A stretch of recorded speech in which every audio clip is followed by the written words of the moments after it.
Hello everyone, and welcome back to patch 6. In case you haven't had a chance to touch the Sorcerer yet, today I'm going to be showing you everything that comes with it, including the new spells that also got added into the game. When making your Sorcerer at level 1, the cantrips and spells available to you are pretty standard except for the new Chromatic Orb being available at level 1. It's been pretty strong so far, but we'll be getting to that later. You have the choice to pick Wild Magic or Dragon Bloodline as your subclass, and just starting off, the list of differences is pretty minimal but still fairly substantial.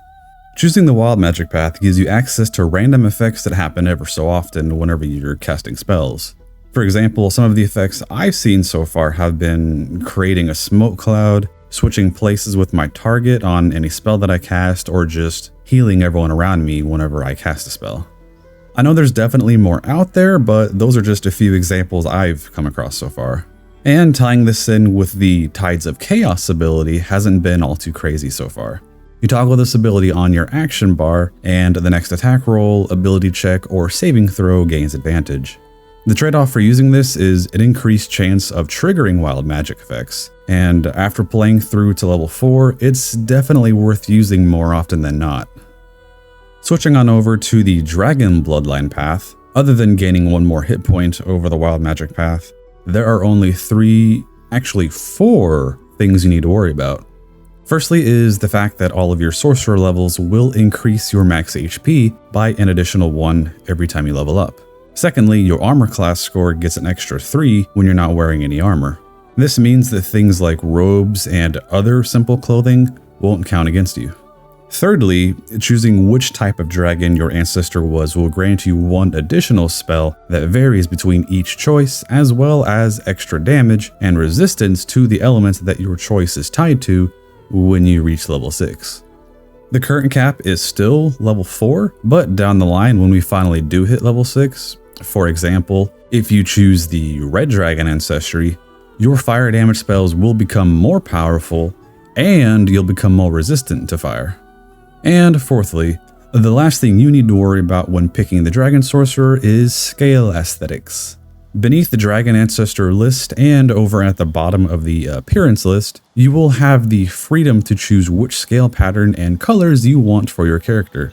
Although there is a default appearance tied to each Dragon Bloodline, changing the appearance itself won't affect your extra spell choice. Outside of your level 1 choices with the subclasses, levels 2, 3, and 4 all behave the exact same way, so I've decided that I'll just be using the Dragon Sorcerer for these visuals. Other than the usual limited choices in learning another new spell or replacement spell, level 2 is where the Sorcerer's power spike actually happens. You'll gain 2 sorcery points, access to meta magic passives, and 2 abilities that will allow you to convert your sorcery points and spell slots into each other. Gaining a sorcery point will consume 1 spell slot, while gaining a spell slot will consume 2 sorcery points. When it comes to your choices with meta magic, you'll have 4 options to choose from at level 2. Careful spell that lets your next spell have a guaranteed success if it utilizes a saving throw. Distance spell that increases the range of your next spell by 50%. Extended spell that doubles the duration of some of your spells. And Twinned spell that allows you to throw a duplicate of your next spell onto a second target. The fun thing that I like about using meta magic is that, depending on which one you're trying to use, all of the corresponding spells on your hotbar will light up, indicating that they will be affected by your chosen meta magic. At level 3, you'll gain 1 more sorcery point, 1 more choice of meta magic, and get access to the expanded list of spells like usual, including the 4 new ones, which we'll be going over a little bit later. This time around, when choosing your 3rd meta magic, you'll have 3 more options to look through. These new options are Heightened Spell, which makes the target of your spells have disadvantage on their first saving throw if your spell requires one. Next is Quickened Spell, which allows spells that use an action point to consume a bonus action instead. And lastly, Subtle Spell, which allows you to cast spells while silenced. Each of these meta magics consumes a different number of sorcery points, so make sure you're paying attention to that when you're using them. And lastly, level 4 isn't really anything special this time around. You get an additional sorcery point, cantrip, and spell to pick out. You can replace a spell if you want to, and of course our usual list of feats to choose from. All in all, spending time with the Sorcerer has been a blast, and I personally am definitely loving the Dragon Ancestry the most out of all of the classes, and it might take my #1 spot over the Druid. Alright, now time for the fun part. I'm going to show you guys the 5 new spells that we got with patch 6. The 5th one, of course, being the Sorcerer's Illithid ability. First up is the awesome new Chromatic Orb. You get 6 different elemental options to choose from, and of course can spend a level 2 spell slot for some extra damage.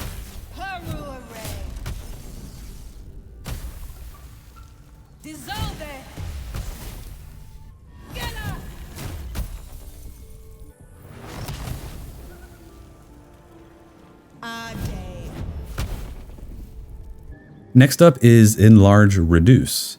It'll add or subtract 1d4 damage on the affected target's weapon attacks, and can grant advantage or disadvantage on strength checks and saving throws. The negative effects, of course, are from the Reduce, and the benefits are from Enlarge.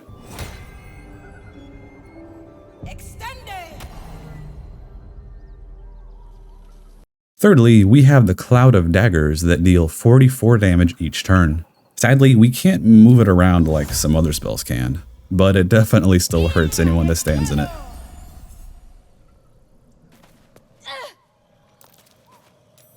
Fourthly, we have the Crown of Madness that, quite simply, makes the target attack the nearest person regardless if they're friend or foe.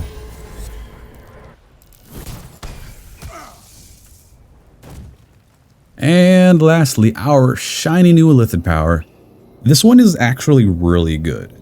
It instantly gives us 2 sorcery points, and the target has a chance to receive 1d4 psychic damage every turn for 3 turns. This is definitely the spell you'll want to use as your opener during boss fights, especially if you combine it with the meta magic to double the duration of spell effects.